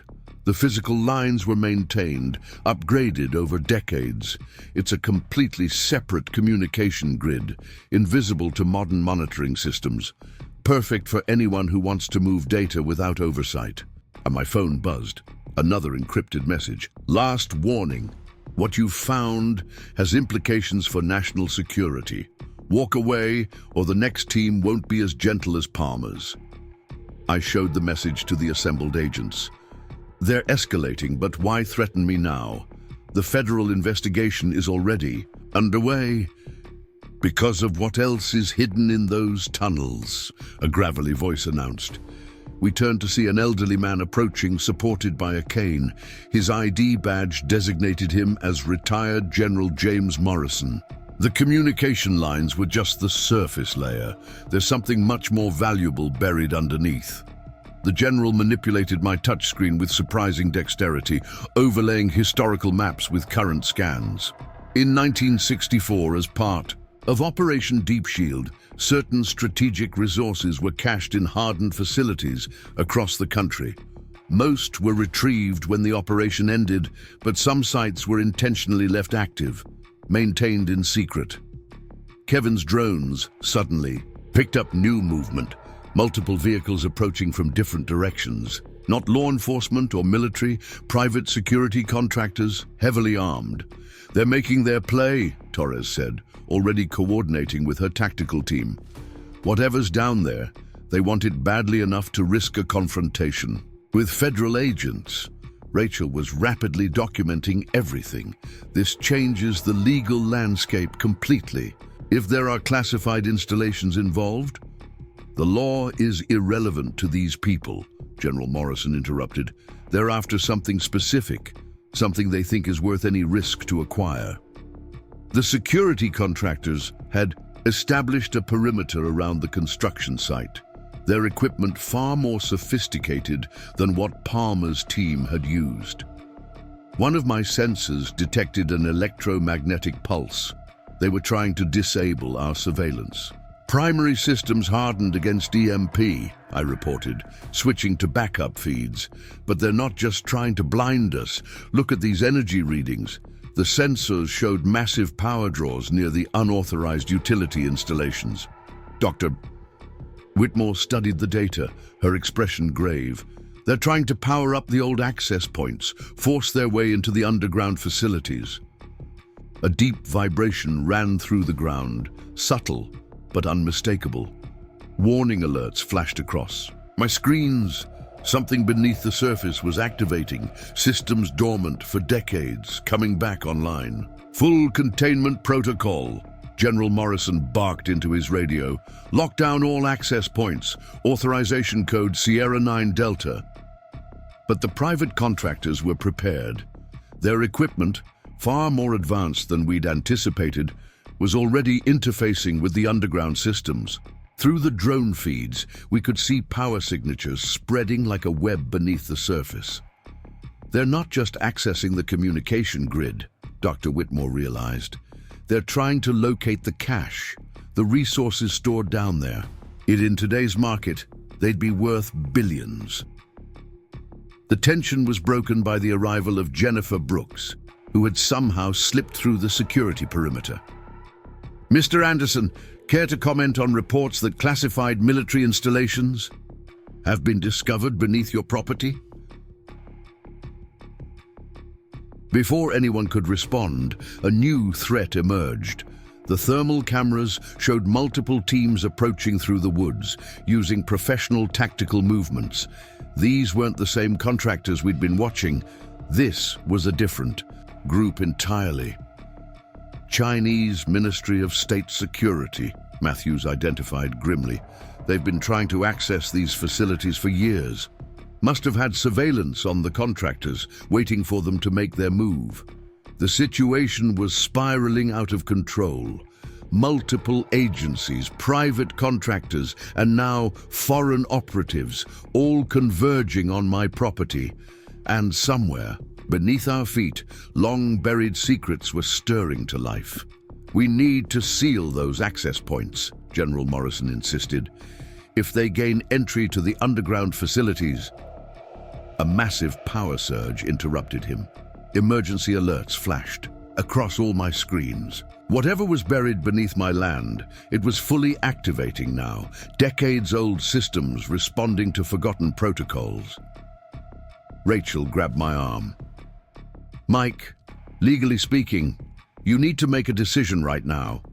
Once those facilities are breached, this becomes a matter of national security. You could lose all control over your property. I looked at my land, at the growing chaos as multiple factions prepared to clash over secrets buried beneath it. Then I made my decision. Kevin, launch the backup drones, all of them. Maximum coverage. I turned to Agent Torres. You'll have every angle documented, every player identified. Matthews started to object, but I cut him off. This is still my property. Whatever's down there has been sleeping quietly for decades. The only reason it's a crisis now is because of people trying to steal it. So let's make sure everyone knows exactly who those people are. As if in response to my words, the ground trembled again. On the thermal feeds, we could see the underground power signatures converging on a central point. Something was about to happen, something that had been set in motion long ago. The sun was setting now, casting long shadows across my property. In the growing darkness, the infrared sensors showed dozens of figures converging, each group unaware of the others, all focused on the secrets buried beneath my land. The night would reveal which of them would succeed, and what price we would all pay for disturbing things long forgotten. General Morrison looked at me with newfound respect. You understand that once this starts, there's no going back. The secrets beneath your land, they were buried for a reason. I nodded, watching as more players arrived, each with their own agenda, their own plans for what lay beneath my property. Sometimes the best way to protect secrets is to expose the people trying to steal them. The final rays of sunlight disappeared below the horizon. In the darkness, the only illumination came from the emergency lights of various agencies and the subtle glow of underground systems awakening from their long slumber. The night ahead would change everything, not just for my property, but for everyone involved in this increasingly dangerous game. And somewhere, buried deep beneath the surface, something waited, something that powerful people had tried to keep hidden for decades, something that was about to change all our lives forever. Thunder rumbled in the distance as Kevin's drones tracked multiple heat signatures converging on the central access point. The Chinese MSS teams had split into 3 groups, moving with practiced efficiency through the underbrush. Atlas Strategics contractors had established defensive positions around their scanning equipment, unaware of the approaching threat. And somewhere in the chaos, Palmer's original team was still trying to salvage their operation. Dr. Whitmore's tablet displayed real-time data from the underground systems. The power signatures are stabilizing, she reported, studying the fluctuating readings. Whatever's down there, it's fully operational now. First time in decades. A sudden electromagnetic pulse surged through the area, stronger than the previous attempts. This time, several of my backup cameras flickered offline. The Atlas contractors had brought in serious hardware, military-grade electronic warfare equipment that shouldn't have been in private hands. "We're losing surveillance sectors 3 and 4, Kevin announced, rapidly adjusting drone positions to compensate. "They're using targeted EMP bursts, trying to create blind spots in our coverage." Agent Torres was coordinating with her tactical teams, preparing for multiple scenarios. If they breach those underground facilities, we're looking at a potential international incident. Chinese operatives on US soil attempting to access classified military installations. General Morrison cut in, his voice sharp. "It's worse than that. Operation Deep Shield wasn't just about communications or resource caches. Some sites contained contingency measures, fail-safe systems designed to activate under specific conditions." Rachel, who had been documenting everything, looked up from her tablet. "What kind of fail-safe systems?" Before the general could respond, new alerts flashed across my screens. The underground power grid was pulsing in a distinct pattern, like a heartbeat growing stronger. Whatever security systems had been dormant all these years were waking up, responding to the attempted breaches. "Multiple subterranean access points activating," Kevin reported, switching to ground-penetrating radar. "They're not just communication nodes. There are entire chambers down there, heavily shielded." Jennifer Brooks, who had been live-streaming everything despite attempts to remove her from the scene, suddenly pointed towards the tree line. "Look." Through the gathering darkness, we could see pale blue lights emerging from the ground at regular intervals, marking out a geometric pattern across my property. The Atlas contractors immediately redirected their scanning equipment, trying to analyze the unexpected phenomenon. "Quantum beacon array," Dr. Whitmore breathed, her professional composure cracking slightly. "They actually built it. Everyone thought it was theoretical, but they actually constructed a working system." Agent Matthews grabbed her arm. "That's classified information, Doctor." "Not anymore," she replied, pointing to Jennifer's live stream, which was already going viral. "The whole world is about to know what's buried here." The Chinese teams had reached their initial positions, still undetected by the Atlas contractors. But my thermal cameras showed they were just as surprised by the blue lights. Whatever they had come to steal, this wasn't it. A deep, thrumming sound began to build, felt more than heard. The underground chambers were cycling up to full power, decades-old atomic batteries spinning to life. General Morrison was barking, orders into his secure phone, trying to activate old override codes, but the systems weren't responding. "This is why they wanted your land so badly," Rachel realized, showing me documents she'd just received from her legal team. "Look at the original property surveys from the 1960s. The geometric pattern of these lights, it matches exactly with the original property boundaries. They didn't just build this facility here randomly. The entire parcel was precisely measured to align with whatever's buried underneath." A new player emerged from the chaos, a sleek helicopter approaching rapidly, its transponder offline. Through my enhanced cameras, I could see its passenger, Victoria Palmer, somehow already released on bail, accompanied by a man I recognized from my research into Atlas Strategic's board of directors. "She's not running," Agent Torres observed. "Grimly, she's bringing in the real power players." The helicopter landed at the edge of my property, kicking up dust that glowed eerily in the blue light from the quantum beacons. Palmer and her companion strode purposefully toward the Atlas contractor's position, totally ignored by the federal agents now focused on the approaching Chinese teams. Something about Palmer's companion nagged at my memory. I ran his image through my recognition software, cross-referencing with military and intelligence databases. The result made my blood run cold. "Dr. Alexander Chen," I announced, showing the others his file. Former Defense Advanced Research Projects Agency scientist, specializing in quantum mechanics and theoretical physics. Disappeared 10 years ago, after his entire research program was classified above top secret. Dr. Whitmore's face went pale. Chen, he's supposed to be dead. Apparently not, General Morrison growled. And now we know who's really behind Atlas Strategic. The blue light suddenly pulsed brighter, and the thrumming sound deepened. On my screens, the underground power signatures were reaching critical levels. Chen raised some kind of device, pointing it toward the nearest quantum beacon. "Stop him!" Dr. Whitmore shouted. "He's trying to activate the array." But it was too late. The device in Chen's hand emitted a complex series of pulses, and the quantum beacons responded immediately. The geometric pattern they formed began to shimmer, the air itself seeming to distort within its boundaries. "Full spectrum analysis," I commanded my systems, recording everything. Every sensor, every wavelength. The Chinese teams chose that moment to make their move, emerging from cover with weapons ready.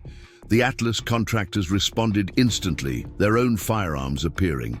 Federal agents rushed to intervene, trying to prevent an international firefight on American soil.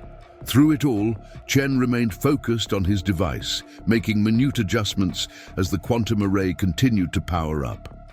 Palmer stood beside him, her expression triumphant, clearly believing she was about to witness the payoff for all her careful planning. "The array was never meant to be activated like this," General Morrison warned. "The fail-safes, the security protocols, they were designed to prevent exactly this kind of unauthorized access." Dr. Whitmore was frantically analyzing the sensor data. "The quantum field is becoming unstable. Those beacons weren't meant to be dormant for so long.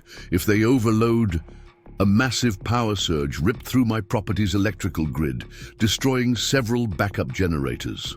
In the momentary darkness, before emergency systems engaged, the blue light seemed to dance and twist, forming impossible patterns in the air. "Chen, you fool," Dr. Whitmore whispered. "You don't understand what you're dealing with." The Chinese teams had reached a standoff with the Atlas contractors, neither side willing to back down. Federal agents surrounded them both, creating a three-way confrontation illuminated by the increasingly unstable quantum beacons. Rachel grabbed my arm. "Mike, legally speaking, you need to make a decision right now.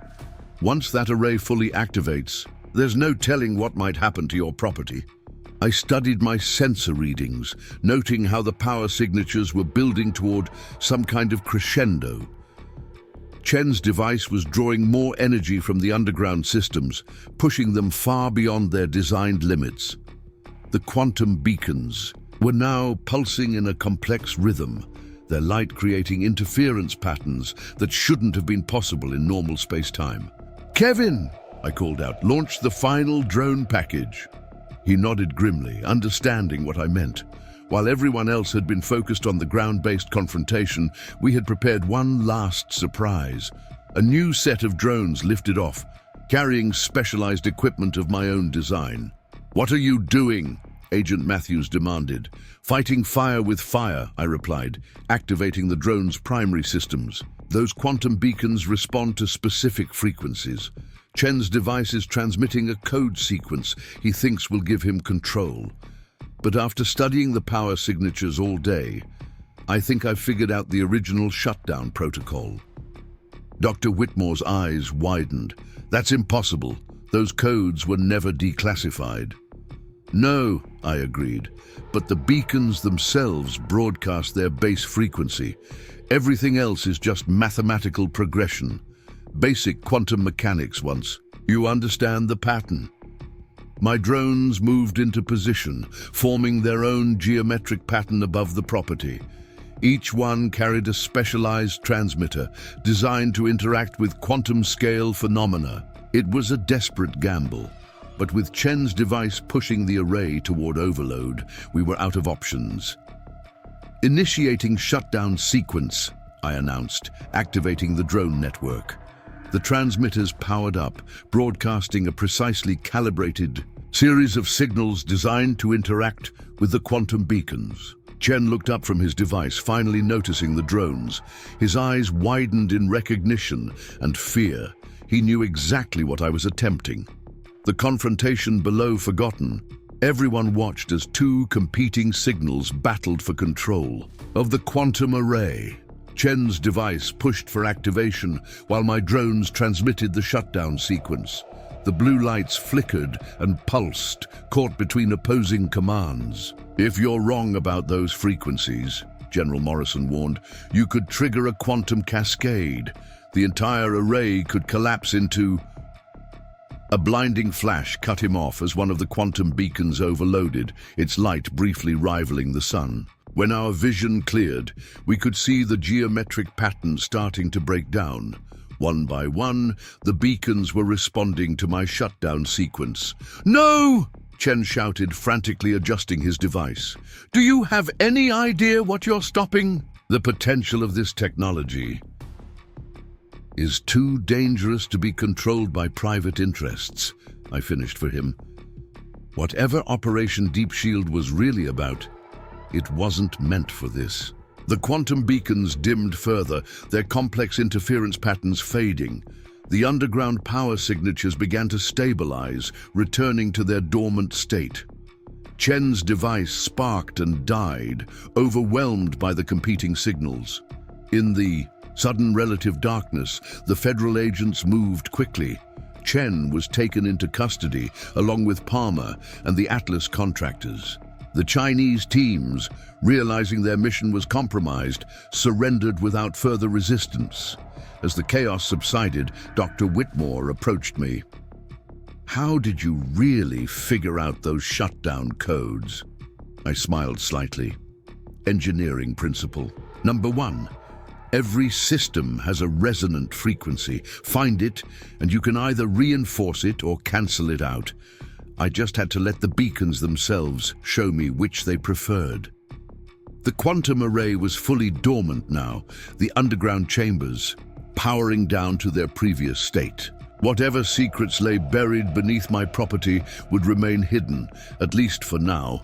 Rachel was already preparing new legal documents. "This changes everything. Your property isn't just land anymore.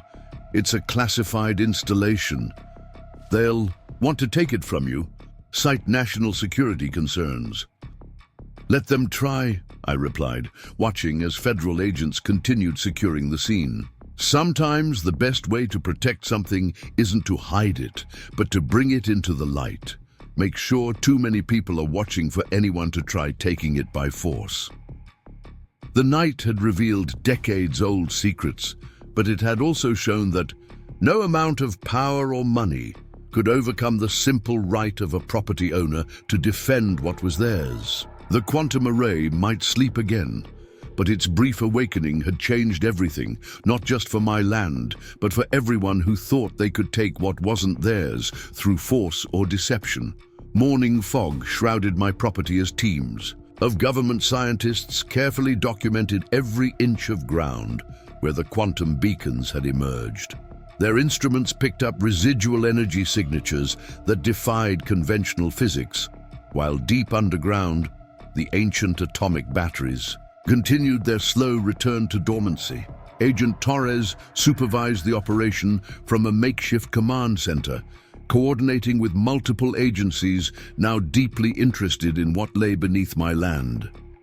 Senator Elizabeth Maxwell arrived just after sunrise, her government motorcade cutting through the mist like black shadows. As ranking member of the Senate Intelligence Committee, her presence confirmed what we had all suspected.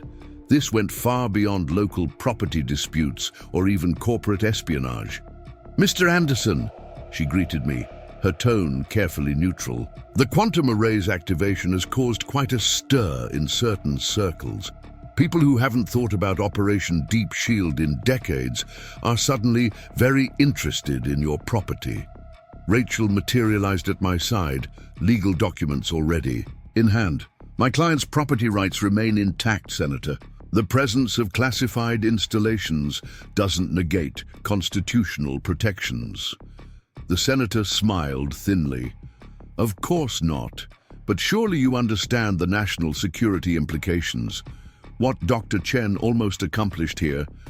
There are parties within the government who believe this facility should be under direct federal control. Kevin's drones maintained their patrol pattern overhead, documenting everything. Through their thermal imaging, we could see more vehicles approaching, unmarked vans carrying what appeared to be specialized containment equipment. Department of Energy, Dr. Whitmore identified, watching the feed. They handle security for anything involving atomic power sources. Those batteries powering the quantum array, they're unlike anything in our current arsenal. The senator's expression sharpened. That information is classified, Doctor.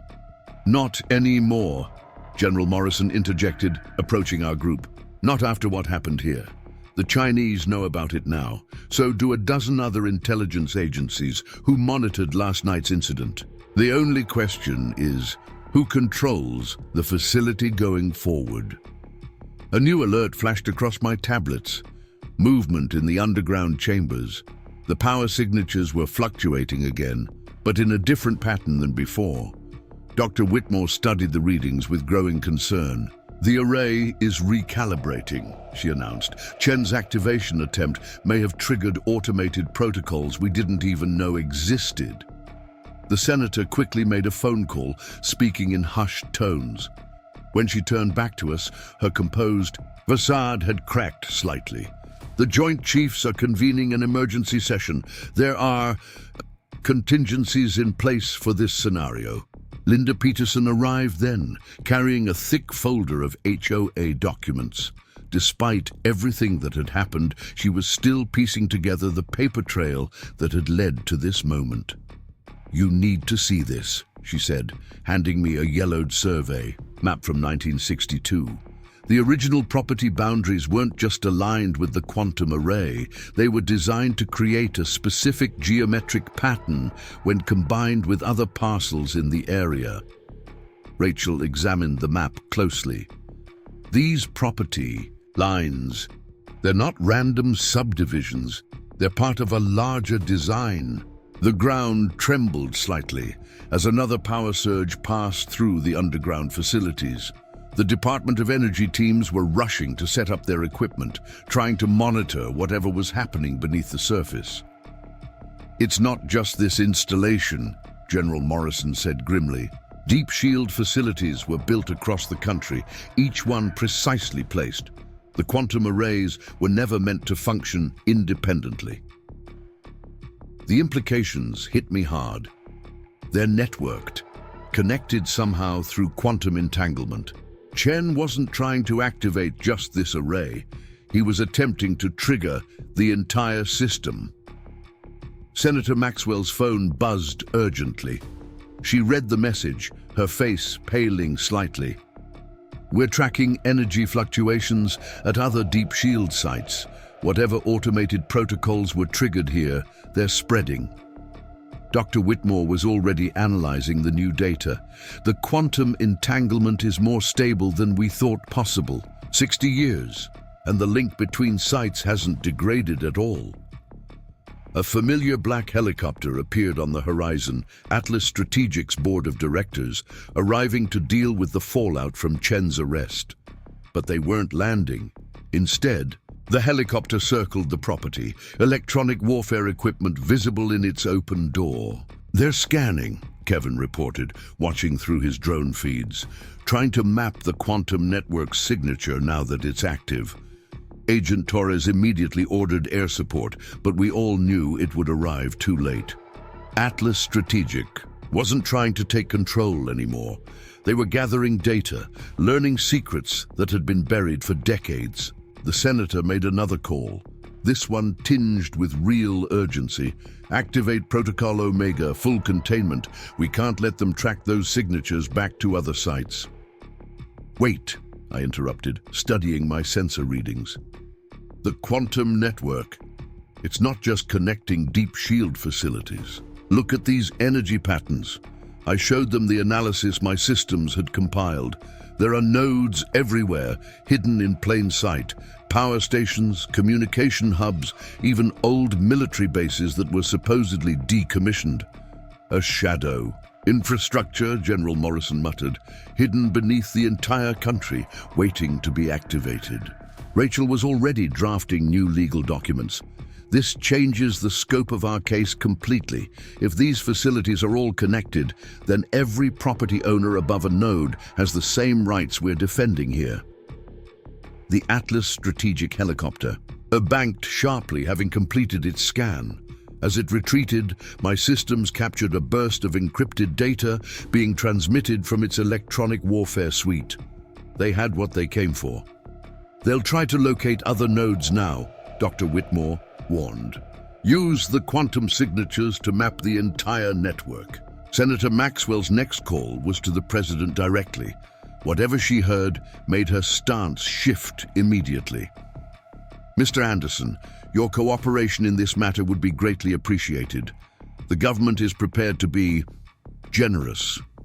But I was focused on something else, a pattern emerging in the quantum network's energy fluctuations. It's not random, I realized. The system isn't just awakening, it's receiving transmissions from somewhere else. Dr. Whitmore rushed to verify my findings. These patterns, they're not like anything in our quantum communications research. The complexity, the bandwidth, it's beyond our current technology. The Department of Energy teams were getting similar readings. Their equipment, designed to monitor advanced physics experiments, was registering phenomena that should have been impossible. Operation Deep Shield, General Morrison said quietly. It wasn't just about creating a backup infrastructure. They built it to receive something. Messages or signals from somewhere else. The senator's political mask cracked completely. That information is beyond classified, beyond top secret. No one was ever supposed to know. A new signature appeared in the quantum network, a coherent signal growing stronger. The underground atomic batteries surged with power, responding to some protocol embedded in their original programming. It's not just receiving now, Dr. Whitmore announced, her voice filled with both awe and fear. It's responding. The entire network, all the arrays, they're answering. The implications were staggering. The quantum network wasn't just a Cold War relic or a hidden communication system. It was something far more profound. A technology built to interact with, something beyond our understanding.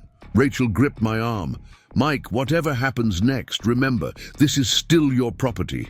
They can't take it without due process, no matter what they find down there. The quantum signal continued to build, becoming more complex. Through Kevin's drones, we could see similar phenomena occurring at other locations, places where the hidden network nodes were responding to the same call our array had received. We need to shut it down, Senator Maxwell insisted. The risks are already exposed, I countered. Atlas Strategic has the quantum signatures. The Chinese know about the network. How long before someone else figures out how to activate it? At least here, we can monitor it, study it, understand what it was really built for. The morning fog was beginning to burn away, revealing a changed landscape. Government teams swarmed my property, scientists gathered data, and somewhere high, above, satellites tracked the quantum network's awakening across the country. He's right, General Morrison said finally. We can't hide this anymore. But we can control how it's revealed. Work with people who understand the importance of protecting it. Senator Maxwell considered this, then nodded slowly. I'll speak with the Joint Chiefs. Perhaps it's time for a controlled disclosure, but Mr. Anderson, you'll need to work with us. This is bigger than property rights now. I looked at my land, at the teams of scientists studying phenomena that challenged our understanding of physics, at the hidden quantum array that had waited 60 years to deliver its message. I'll work with you, I agreed, but this stays mine. Whatever we discover down there, whatever the quantum network was built to contact, it happens on my terms. The senator's phone buzzed again, more sites activating, more signals being exchanged through the quantum network. Whatever had been set in motion couldn't be stopped now. The only question was whether we were ready for what came next. So, Rachel said, already preparing new agreements, shall we discuss the terms of this partnership? As government officials and scientists continued their work, as Atlas Strategic's helicopter disappeared over the horizon with its stolen data, as the quantum network pulsed with messages from somewhere beyond our understanding, I realized that defending my property had led to something far larger than a simple boundary dispute. The true nature of Operation Deep Shield was emerging, and with it, questions that would reshape our understanding of not just national security, but humanity's place in a much larger picture. And somehow, my small piece of land had become the key to unlocking secrets buried for over half a century. The midday sun cast stark shadows across my property as government teams began dismantling their temporary command posts. 3 months had passed since the night the quantum array revealed itself, and the world had changed in ways no one could have predicted. Victoria Palmer sat in federal custody, facing charges that ranged from attempted property fraud to international espionage.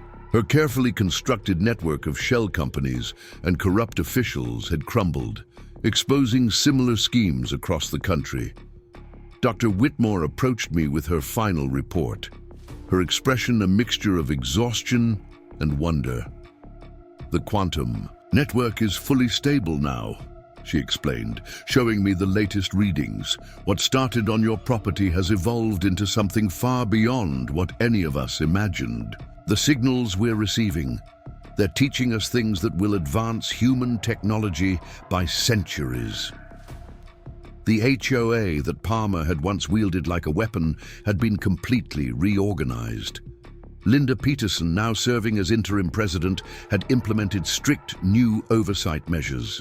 The attempted land grab that started everything had led to nationwide reforms in how homeowners associations operated, with new laws protecting property rights from corporate exploitation. Kevin's drones still patrolled regularly, but now they were integrated into a global monitoring network. The quantum phenomena that had first appeared here had spread to every corner of the planet, creating an interconnected web of communication that transcended traditional barriers. The technology companies that had tried to seize control now worked within strict international guidelines, their proprietary ambitions tempered by the realization that what we'd discovered belonged to all of humanity. The federal investigation is complete, Agent Torres announced, handing me a thick folder of declassified documents. Palmer's group wasn't the first to try accessing the quantum network.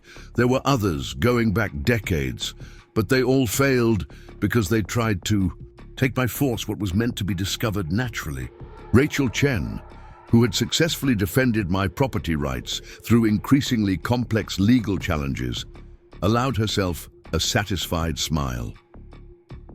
The new international quantum protocols are being ratified next week. Your land remains private property, but with special status as a historical site of scientific significance. No one can ever try to seize it again. Tom Martinez stood at the edge of my property, surveying the land that had become the epicenter of humanity's greatest discovery.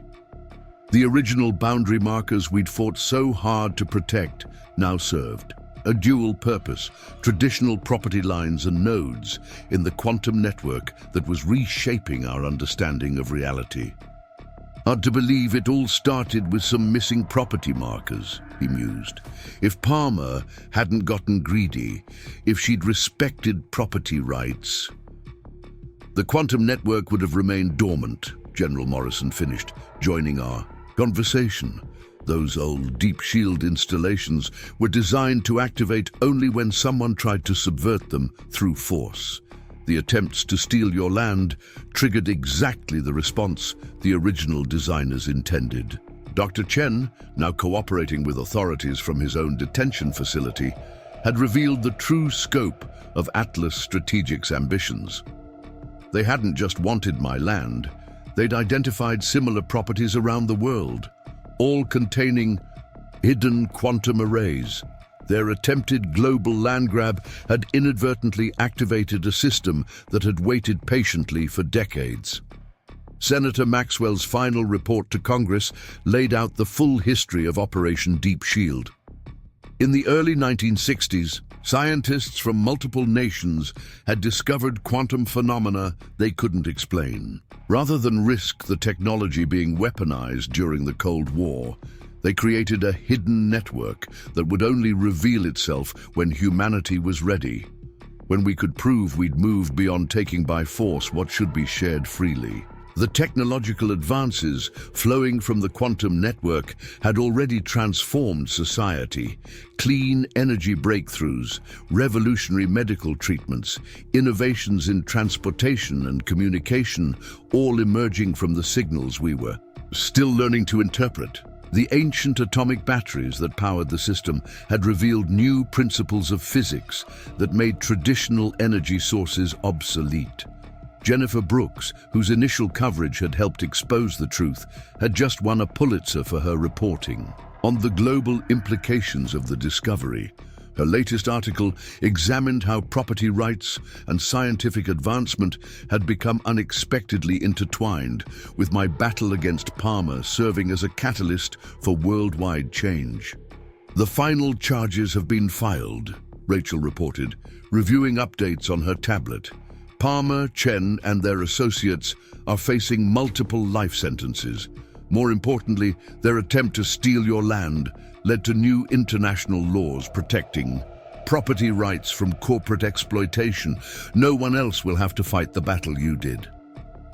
The quantum array beneath my property hummed quietly, its energy patterns now stable and controlled. What had once been hidden was now carefully monitored, studied by scientists who approached with respect rather than greed. The property markers that Palmer had tried to destroy stood proudly, symbolizing both personal property rights and humanity's connection to something greater. Linda Peterson had transformed the HOA into a model of transparent governance. The development that Palmer had planned was now a protected green space, ensuring the quantum network would remain undisturbed. More importantly, her meticulous documentation of Palmer's schemes had helped expose similar operations across the country, leading to a nationwide reform of property laws. Kevin's final drone sweep showed the property as it had always been meant to exist, a peaceful woodland sheltering technology that would guide humanity's next great leap forward. The quantum network signals grew stronger each day, revealing new mysteries while reminding us that progress came not through force, but through respect for fundamental rights. The President's Advisory Committee has submitted their recommendations. Senator Maxwell announced, joining us for a final inspection, "Your property will be designated as a National Historic Site, but with special provisions ensuring it remains under your private control. You'll have government protection without government interference." Dr. Whitmore's team had decoded enough of the quantum signals to understand their basic message. The network hadn't just been waiting for us to find it.